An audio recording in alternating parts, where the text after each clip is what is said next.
मैं Imtiaz Ahmad YouTube channel ITZ English में आपका स्वागत करता हूं। आज के इस पीरियड में मैं एक और पार्ट्स ऑफ स्पीच इंटरजेक्शन के बारे में आपके साथ डिस्कशन करूंगा।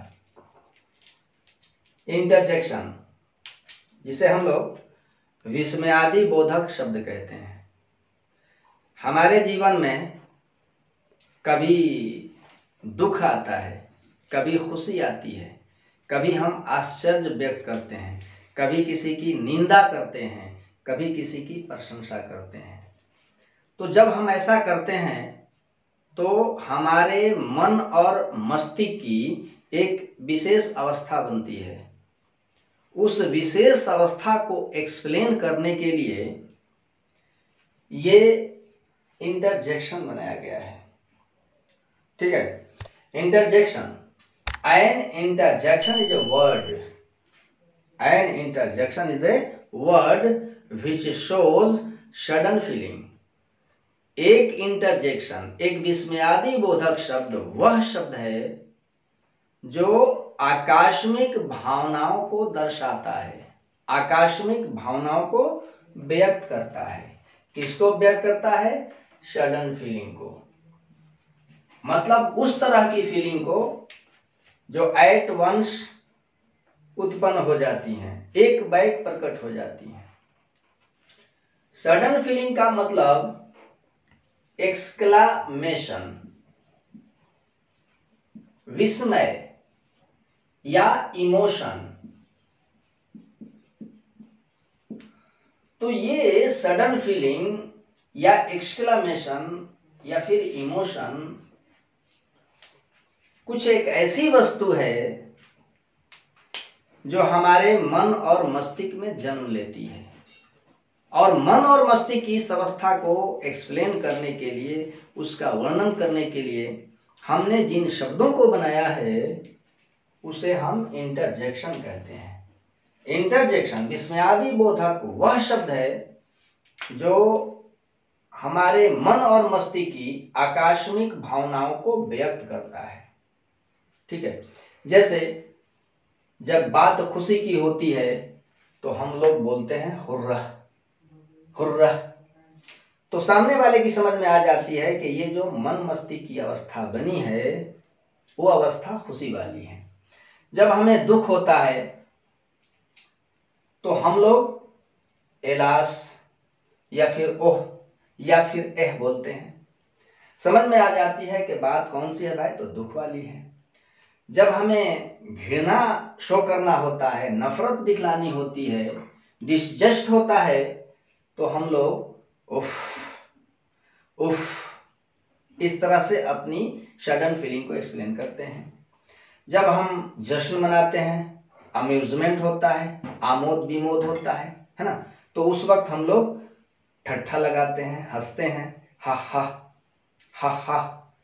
तो ये क्या है? इंटरजेक्शन है। ये हमारे मन मस्तिष्क की उस अवस्था को एक्सप्लेन कर रहा है जो आमोद विमोद वाली है, इंजॉयमेंट वाली है, अम्यूजमेंट वाली है। ठीक है, जब हम सामने वाले की प्रशंसा करना चाहते हैं तो मन मस्तिष्क की अपनी अवस्था को ब्रेवो से व्यक्त करते हैं। Bravo, you have done well, बहादुर, शाबाश, तुमने अच्छा किया। जब हमें किसी की निंदा करनी होती हो, किसी का तिरस्कार करना होता हो, डांट फटकार लगानी होती हो, तो हम लोग बोलते हैं फाय फाय फाय फाय। ठीक है, तो ये सारे शब्द इंटरजेक्शन होते हैं। इंटरजेक्शन वह शब्द होता है जो हमारी आकस्मिक भावनाओं को व्यक्त करता है। आकस्मिक भावनाओं का संबंध, रिलेशन कहाँ से है? तो मन और मस्तिष्क से है। मन और मस्तिष्क की इस अवस्था को हम जिन शब्दों से व्यक्त करते हैं वह क्या होता है? इंटरजेक्शन।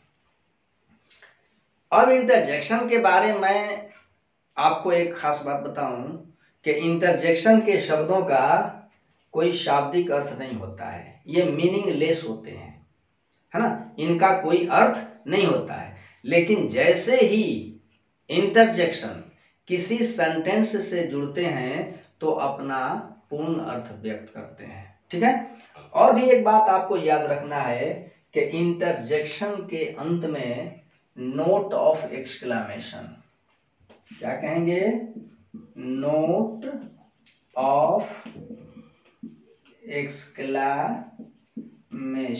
या कहेंगे साइन ऑफ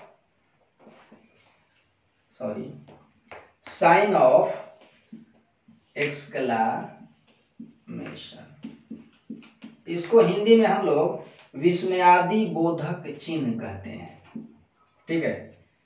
इंटरजेक्शन के शब्दों के बाद नोट ऑफ एक्सक्लेमेशन यानी कि विस्मयादि बोधक चिन्ह का प्रयोग होता है। अभी अभी मैंने कहा कि इंटरजेक्शन के शब्दों का कोई शाब्दिक अर्थ नहीं होता है, ये मीनिंगलेस होते हैं, है ना। ये तय कर दिया गया है कि जब बात खुशी की होगी तो हम हुर्रा यूज करेंगे, जब बात दुख की होगी तो अलास बोलेंगे, ओह बोलेंगे, एह बोलेंगे, जब घृणा होगा तो उफ उफ बोलेंगे। तो ये तो तय किया गया है। तो मैंने कहा कि इंटरजेक्शन के शब्दों का कोई शाब्दिक अर्थ नहीं होता है, तो ये तो बात सही है, लेकिन इनका अर्थ होता है कब, जब ये किसी वाक्य से जुड़ जाते हैं। एग्जाम्पल देखो आप, एग्जाम्पल, मैं हुर्रा का यूज कर रहा हूं। हमने एक सेंटेंस ले लिया, वी ओन दी मैच, हम लोग मैच जीत गए, हम लोग मैच जीत गए। अब इस सेंटेंस में खुशी की बात की जा रही है। अब हम अगर एक्सक्लेम करना चाहें तो हमें कहना होगा hurrah, hurrah, hurrah, we on the match. अब जैसे ही ये इंटरजेक्शन इस सेंटेंस से जुड़ता है, अपना पूर्ण अर्थ व्यक्त करता है। हुर्रा इसका मतलब कि वाह वाह। अगला एग्जांपल और आप देखो, अलास में यूज कर रहा हूं। इधर कहा गया कि ही डाइड, वह मर गया, वह मर गया, इसमें दुख की बात है। अगर दुख की बात है तो मन और मस्तिष्क की जो अवस्था बनी है दुख वाली, उसे हम एक्सप्लेन करेंगे अलास से, कहेंगे अलास ही डाइड, वह मर गया, दुख वाली बात है। तो अब हम अपने सेंटेंस के हिसाब से इलास का मतलब लेंगे हाय। दुख में ऐसा ही होता है कि हम लोग हाय तौबा मचाते हैं, हाय बोलते हैं, है ना। तो इलास का अब यहाँ तो मतलब बना। ठीक है। तो इस तरह से हमारे इंटरजेक्शंस सेंटेंसेस में प्रयोग किए जाते हैं। मैं एक और प्रयोग करूंगा, किसका कर लूं, हा हा का। जैसे मान लो कि हम लोग मनोरंजन कर रहे हो, है ना, ठट्ठी हंसा चल रहा हो, तो हम कहेंगे हा हा, यू आर अ जोकर, तुम एक जोकर हो, हा हा। तो ये हमारे मन मस्तिष्क की प्रसन्नता वाली अवस्था को दर्शा रहा है, दिखला रहा है। ठीक है। तो ये है आपका इंटरजेक्शन, जिसका काम है कि मन और मस्तिष्क की सडन फीलिंग को, भावनाओं को व्यक्त करे। ठीक है। तो मैंने इस टर्म में पार्ट्स ऑफ ए स्पीच का वर्णन एक एक करके किया, नाउन, प्रोनाउन, एडजेक्टिव, एडवर्ब। ठीक है। अब ये पीरियड हमारा, ये टर्म हमारा खत्म होता है। अब इसके बाद मैं अगले क्लास में आपसे मिलूंगा। खुदा हाफिज।